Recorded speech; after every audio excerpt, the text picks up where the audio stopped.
কথা তুমি কেন বলবা যে এখানে ভুল চিকিৎসায় মারা গেছে? আমি বলছি স্যার আমি অব্যবস্থাপনার কথা আমি বলতে পারবো না এখানে। আমি নাকি এখানে এসে হামলা শুরু করছি, আমি প্রফেসরের নাকি গায়ে হাত দিছি। প্রফেসর নিজে সেটা বলতে পারবে কিনা সন্দেহ। সর্বপ্রথম হাত দেওয়ার পর আমাকে ধাক্কাইতে ধাক্কাইতে বলছে যে তুই ওই রুমে যা। জানার জন্য আসছিলাম যে ব্রেন স্ট্রোকের রোগীর কন্ডিশনটা কি এটা জানার জন্য। প্রফেসর তিনি বেরোলেন রুম থেকে।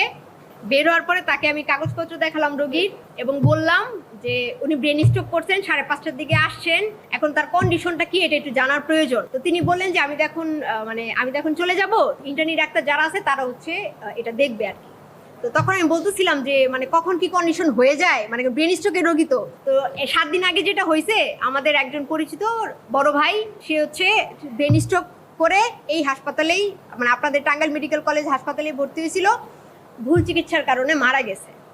আমি জাস্ট ভুল চিকিৎসার কারণে এটা বললাম বলে সে শাউট হয়ে উঠলো, সে চিল্লাচিল্লি করলো। আমি তারে বললাম যে স্যার এটা হাসপাতাল, এখানে রোগী আছে, শাউট করেন না। তার বারবার এক কথা তুমি কেন বলবা যে এখানে ভুল চিকিৎসায় মারা গেছে? আমি বলছি স্যার আমি অব্যবস্থাপনার কথা আমি বলতে পারবো না এখানে, এটার জন্য তো আমি আপনাকে দিন দিচ্ছি না যে আপনার কারণে মারা গেছে। এটা বলার সাথে সাথে সে তো শাউট হইলোই তুমি আমারে চিনো কিনা, তুমি আমারে চিনো কিনা। এবং ইন্টার্নি ডাক্তার যারা ছিল প্রত্যেকেই, ইন্টার্নি ডাক্তার যে কয়জন ছিল প্রত্যেকে বললো ক্যামেরা বের করো, ভিডিও করো যে তারা আমাদেরকে হেনস্থা করছে, তারা প্রফেসরের গায়ে হাত তুলছে।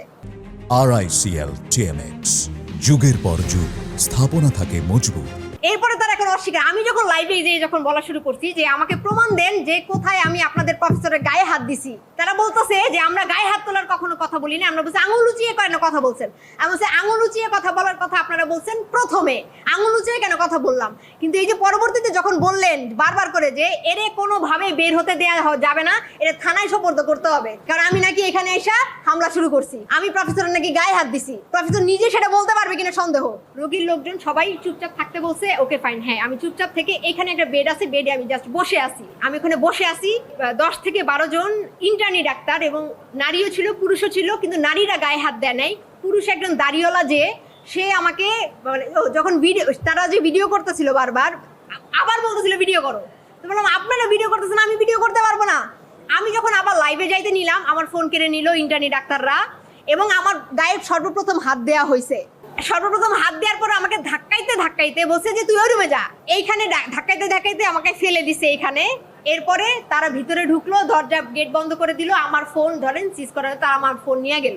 একটা রোগীর বিষয় নিয়ে আমাদের চিকিৎসকের সাথে আমাদের গণপরিষদের আমাদের একজন নেত্রীর সাথে একটা অপ্রীতিকর ঘটনা ঘটেছিল। এটা শুনে আমরা তাৎক্ষণিক এসে আমরা পুলিশ প্রশাসন সহ আমাদের চিকিৎসক সবাই মিলে আমরা উভয় পক্ষের কথা শুনে অত্যন্ত শান্তিপূর্ণভাবে এটা আমরা সমাধান করতে পেরেছি।